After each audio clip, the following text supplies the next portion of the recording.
Mesdames et messieurs, le rendez-vous avec l'actualité sur LCF au sommaire de cette édition. Amélioration du climat des affaires au Togo. Le gouvernement maintient le cap. Depuis quelques années, les réformes sont opérées et ceci au grand plaisir des opérateurs économiques. Le Togo cherche des points pour son éligibilité au programme américain d'aide au développement. Pour accéder au Millennium Challenge Account, le pays a également besoin du soutien de la société civile. Ces acteurs étaient ce jeudi en concertation à Lomé. Et puis vers la création d'une agence nationale de la protection civile au Togo, une nouvelle structure en gestation qui devra coordonner l'aide humanitaire en cas de catastrophe. Mais pour l'heure, nous sommes à l'étape d'examen et de validation des termes de référence. Merci à vous qui nous avez choisis à l'heure de l'actualité. Bienvenue à toutes et à tous. Avant le développement de ces titres, d'abord l'Assemblée nationale avec cet entretien entre Dama Dramani et Robert Gordon. L'hôte du président de l'Assemblée nationale togolaise n'est autre que le président du Centre d'études des pratiques durables. Au cœur des discussions, les défis liés au développement en milieu ruraux. Robert Gordon est au micro de Mathieu Gaye. Nous sommes venus cette fois-ci parce que nous étions déjà ici en novembre passé 2013. Nous avons visité brièvement le Togo en novembre 2013 et nous sommes repartis. Nous avons réfléchi beaucoup et nous avons décidé de revenir passer un peu plus de temps et aller jusqu'aux zones rurales. Donc on va jusqu'au nord pour visiter différentes localités et discuter avec la population, comprendre un peu les besoins des gens et voir ce que nous pouvons faire.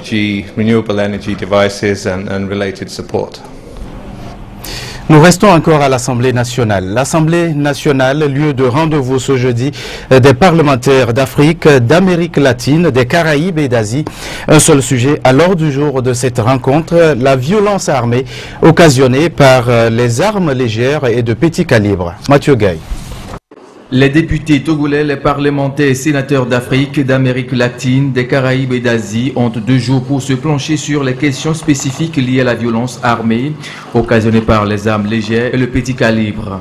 Aussi, le processus de ratification du traité sur le commerce des armes. Après l'adoption par les Nations Unies le 3 avril 2013 du traité sur le commerce des armes, les parlementaires ont trouvé l'opportunité, étant donné qu'ils sont les représentants des populations, de coordonner leurs actions, leurs réflexions pour créer une politique cohérente en vue de lutter efficacement contre la prolifération des armes légères et de petit calibre.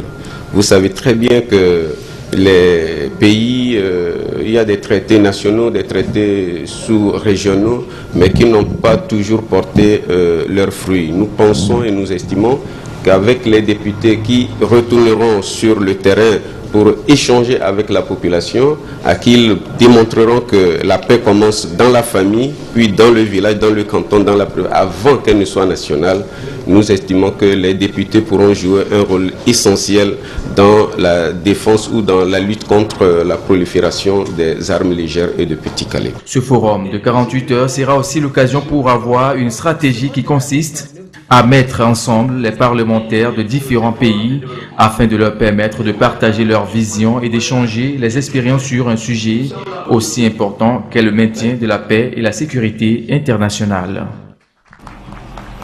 Dans l'actualité de ce jeudi, suite du dialogue politique au Togo, 4e jour de négociation entre les différents acteurs, les parties prenantes se sont entendues sur les modalités de discussion, la mise en œuvre des propositions qui devront être retenues et l'agenda détaillé. Rajoul Mohamedou.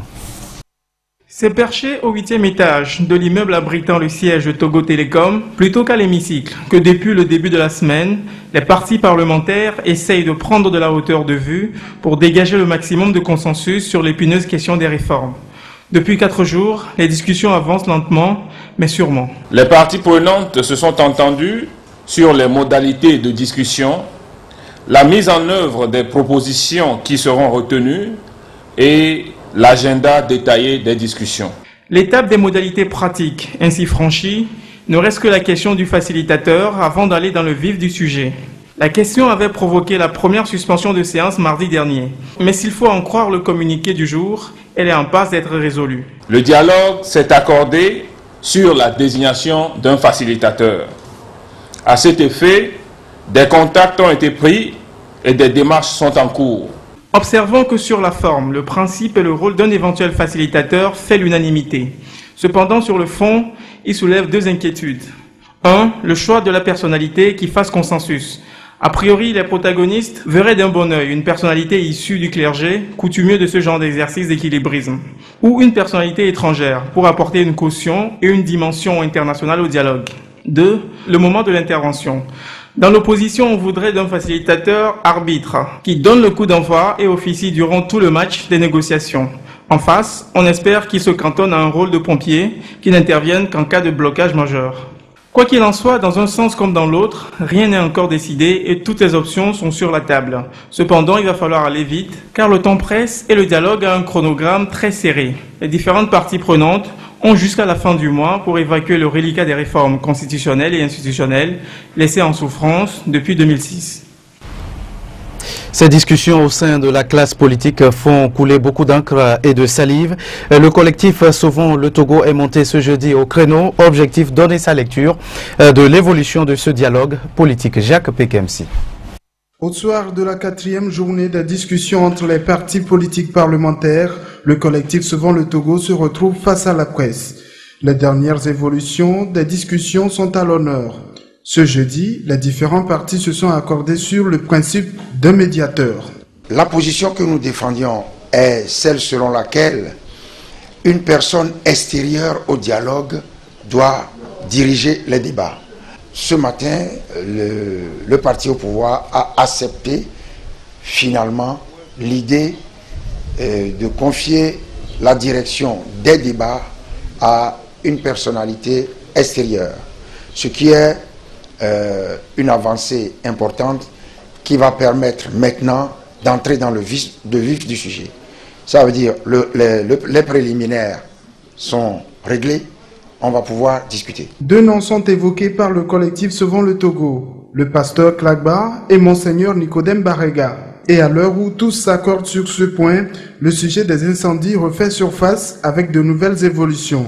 De quoi s'agit-il concrètement? Il s'agit des invitations que nous avons reçues de la part d'un médecin psychiatre pour comparaître devant lui afin qu'il nous examine. Personnellement, ça ne me fait ni chaud ni froid, puisque nous savons que nous n'avons rien à nous reprocher, mais nous ne comprenons pas bien cette procédure. Nous sommes invités par le médecin psychiatre et à la première invitation, je ne me suis pas présenté parce que je ne vois pas très bien ce que j'irai faire là-bas. Je me porte très bien. Je lui ai répondu simplement que je consulterai mes conseils et que je me fierai à leur avis. Et pour le collectif Sauvons le Togo, ce sujet est malvenu, mais il entend continuer la discussion avec les partis parlementaires afin d'aboutir aux réformes. L'actualité sur tout un autre plan, c'est une performance. Depuis quelques années, le Togo gagne des points dans le classement Doing Business de la Banque mondiale. Rien d'étonnant, c'est la conséquence des réformes menées par le gouvernement togolais dans le cadre de l'amélioration du climat des affaires dans le pays. Des réformes saluées par les opérateurs économiques. Ils étaient ce jeudi en atelier d'échange avec les autorités togolaises. Apolline Abaki. Au centre de cet atelier d'information et d'échange sur le climat des affaires au Togo, les différentes réformes adoptées par le gouvernement ces derniers moments en faveur du secteur privé pour alléger les conditions de création et d'exercice des activités économiques. Ces réformes qui visent surtout à améliorer l'environnement des affaires au Togo vont être présentées à ces acteurs. Elles sont relatives à la création d'entreprises, à l'exécution des contrats et règlements des litiges, au paiement des impôts, à l'obtention du permis de construire et au transfert des titres et de propriété. Cet atelier a donc pour objectif de partager avec l'ensemble de ces acteurs des réformes déjà entreprises par l'État et entamer les nouvelles réflexions sur les prochaines actions à mener. Mesdames et messieurs, compte tenu de l'importance du climat des affaires dans une économie, le gouvernement a fait de son amélioration l'une de ses priorités. En effet, le climat des affaires contribue à la croissance économique, à la lutte contre la pauvreté, à la création d'emplois, à la promotion de l'investissement et à l'augmentation des revenus de l'État.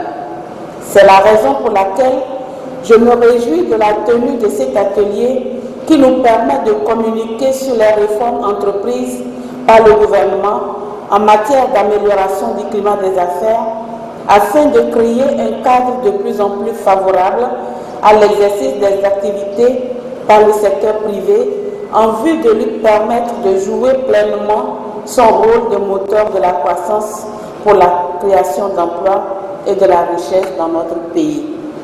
Cette rencontre qui se veut un exercice annuel va mettre les bénéficiaires au centre de ces discussions en vue d'une meilleure appropriation de ces réformes qui leur sont destinées. Une initiative qui séduit la Banque mondiale. Tous les pays font des efforts pour améliorer leur classement. Donc, dans le classement Doing Business que l'on donne généralement, il entreprend 10 critères. Ces critères sont très nombreux.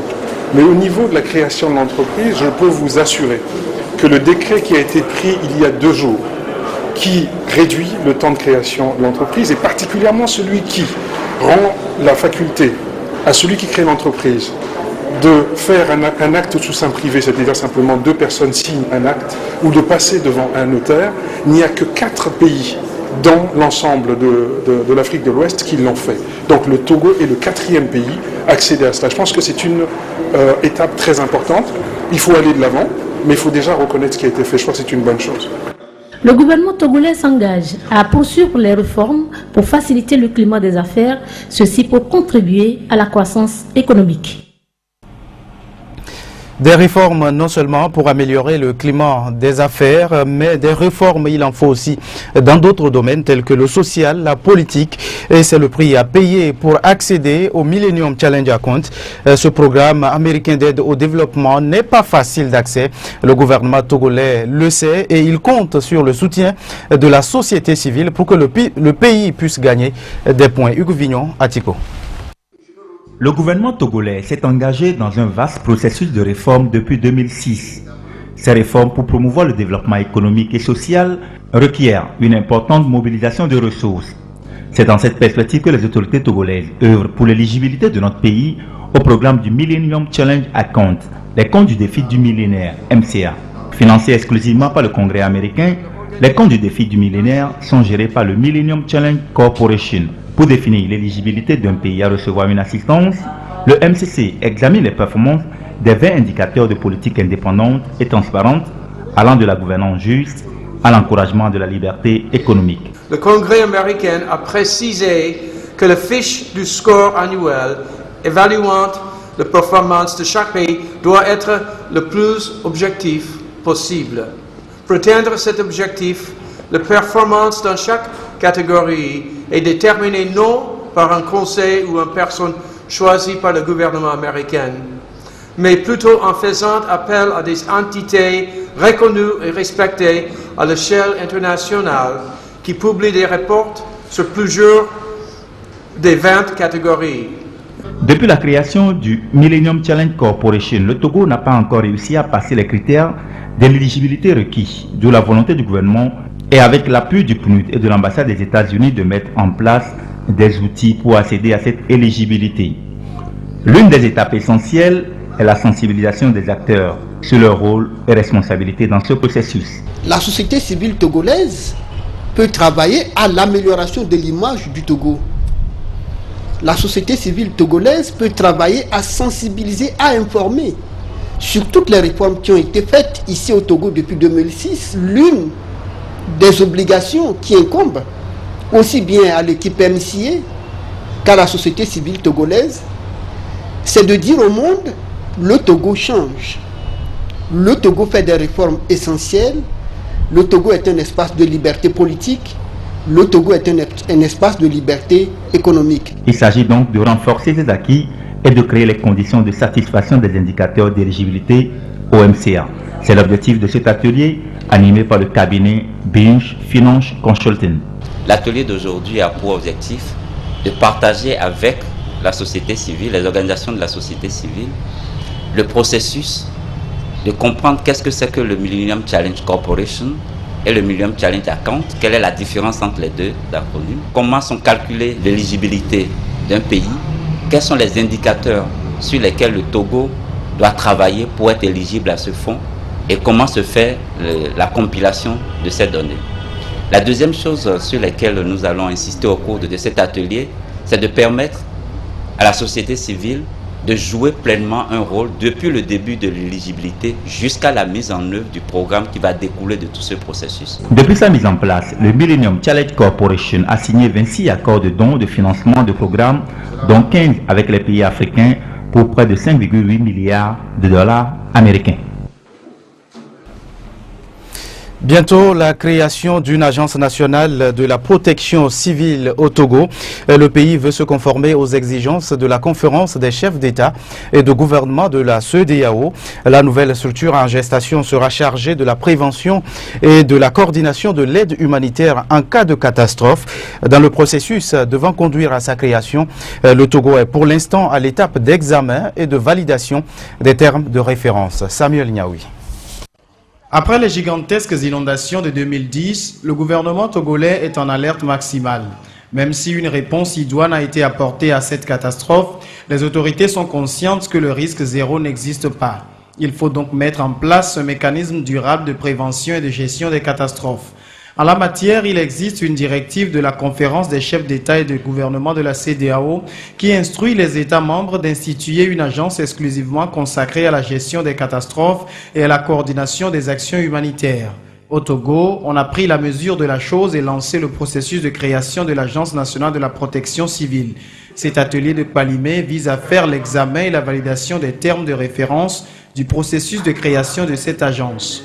Cet atelier a principalement pour objectif de mettre tous les acteurs au même pied d'information, parce que ce n'est pas tout le monde qui a suivi les recommandations de la CEDEAO et de l'US Africa, comme le commandement supérieur des États-Unis qui a fait un atelier à Lomé. Tous les acteurs seront au même pied d'information et ça permettra, une fois que l'agence est créée, que tout le monde s'y mettre pour une bonne coordination dans la gestion des catastrophes. À l'issue de cet atelier purement technique, les conclusions issues des travaux seront soumises au gouvernement pour appréciation. Il reviendra donc au gouvernement d'enclencher la phase finale de création de l'agence qui se veut une réponse plus efficace et coordonnée aux catastrophes. Aujourd'hui, quand il y a catastrophe, il faut que plusieurs ministères se réunissent avant de prendre une décision, faire des recommandations au gouvernement avant la réponse. Le profit de la population, c'est qu'une fois l'agence installée, quand il y a un problème, l'agence étant autonome et elle va intervenir directement sans passer par tous les ministères avant de passer à la réponse. L'atelier est organisé par le ministère de la Sécurité et de la Protection civile avec l'appui financier de la Banque mondiale. Il prend fin ce vendredi. Les magistrats des tribunaux de première instance du Togo à l'école des droits humains liés au VIH-Sida. Ils sont en atelier de 2 jours à Lomé, une formation qui vise à amener ces hommes de loi à jouer aussi leur partition dans la riposte nationale à cette pandémie. Cassandra Anaouli. Des milliers de personnes vivant avec le VIH-Sida sont encore victimes de stigmatisation et de discrimination liées à leur état sérologique. Un problème qui freine au jour le jour la lutte contre le VIH et que le noyau anti-Sida du département de la justice entend éradiquer. Pour ce faire, les praticiens de droit que sont les magistrats sont en atelier de formation pour acquérir des informations les plus récentes sur la riposte VIH et la manière de lutter au mieux contre les abus que subissent ces personnes. Il faut former les acteurs de la justice, que sont les magistrats, sur la stigmatisation et la discrimination liées au VIH. Et il faudrait que les magistrats aient aussi des connaissances de base vraiment sur le VIH, parce qu'ils sont appelés à juger des cas de VIH s'agissant de la transmission du VIH, de l'exposition au VIH et de tout ce qui a trait au VIH, surtout la stigmatisation et la discrimination. Alors il faudrait qu'ils s'approprient les tests qui régissent la matière, il faudrait qu'ils connaissent tout ce qui entoure vraiment le VIH, surtout du côté du droit et des droits humains. Durant les 2 jours que vont durer la formation, ces praticiens de la loi vont recevoir les notions élémentaires sur le VIH, acquérir des connaissances sur les diverses avancées scientifiques et de la pratique qu'ils devront faire en cas de violation des droits des PV-VIH. Qu'est-ce qu'on appelle sida, qu'est-ce qu'on appelle VIH, en tout cas les notions élémentaires sur le VIH. Le premier jour sera consacré à tous ces thèmes-là. Et maintenant, le deuxième jour, c'est le côté droit qui sera abordé. Donc, les engagements, aussi bien internationaux, régionaux que nationaux, qui régissent la matière. Ensuite, il y aura des thèmes sur la stigmatisation, ce que c'est que la stigmatisation, la discrimination, qu'est-ce que ça contient, le droit pénal et le VIH. S'inscrivant dans la même logique, le ministre de la Justice et des Relations avec les institutions de la République a rappelé à ses acteurs les rôles qu'ils doivent jouer dans la riposte au VIH. S'agissant des rôles des magistrats, que ceux-ci doivent 1. Promouvoir un environnement juridique et social favorable, 2. Faciliter l'accès à la justice pour les personnes vivant avec le VIH, les personnes affectées par le VIH et les populations vulnérables au VIH. Et troisièmement, favoriser l'accès universel à la prévention, au traitement, aux soins et à l'appui dans le domaine du VIH. Au sortir de cet atelier de formation, ils devront être capables d'intégrer les principes des droits humains dans l'application des droits au quotidien, d'appuyer et de faciliter l'accès à la justice aux populations vulnérables. Santé encore, le programme national de lutte contre la tuberculose au Togo rend public les résultats de sa revue externe. C'est l'objectif d'un atelier qui a réuni ce jeudi à Lomé acteurs de la santé et partenaires internationaux. Il est aussi question de reformuler les recommandations pour une lutte plus efficace contre la maladie Ida-Ziadouvo. Dorcas Azanleka. Engagé depuis les années 90 dans la lutte contre la tuberculose, le Togo peut aujourd'hui se féliciter des progrès enregistrés. En effet, le taux de mortalité lié à la tuberculose a considérablement diminué, soit un pourcentage de 13% en 2003 contre 7% en 2011. Et pour coordonner ces actions, le programme national de lutte contre la tuberculose avec l'appui de ses partenaires a mené une étude externe afin de faire le bilan de leurs activités. Il existe des points faibles, sinon des défis qu'il faut relever. Face à l'émergence de la tuberculose multirésistante, c'est-à-dire qu'on commence par avoir des cas de malades tuberculeux qui résistent au traitement ordinaire. À ce niveau, des insuffisances ont été relevées. Dans un autre domaine également, c'est par rapport au décès des malades tuberculeux, on s'est rendu compte que vu que certains malades tuberculeux ont également une co-infection au VIH et ces malades meurent beaucoup. Aujourd'hui, 40% des décès qui sont observés chez les malades, ce sont des malades qui ont également une infection au VIH. Donc il reste beaucoup d'efforts à faire dans ce domaine pour mettre très tôt ces malades sous ARV, tous ces malades sous ARV et améliorer leur prise en charge. Cette étude a été sanctionnée par plusieurs résultats et recommandations qui font de l'objet de restitution à ce présent atelier. L'une des premières recommandations, c'est un engagement beaucoup plus appuyé de l'État pour avoir une certaine autonomie financière, pour mettre plus de ressources à la disposition du programme, pour que le programme puisse non seulement maintenir les acquis, mais également relever les défis qui s'imposent à lui. La deuxième recommandation majeure, c'est par rapport, comme je l'ai dit tantôt, à la gestion de la co-infection TB-VIH, pour que le programme national de lutte contre le sida et le programme national de lutte contre la tuberculose puissent renforcer leur collaboration pour gérer ces malades communs aux deux programmes. Cette revue externe du Programme national de lutte contre la tuberculose servira de plan stratégique pour les acteurs afin d'atteindre l'objectif mondial qu'est zéro décès, vision 2050. Point final à cette édition. Bonne suite des programmes de la chaîne du futur.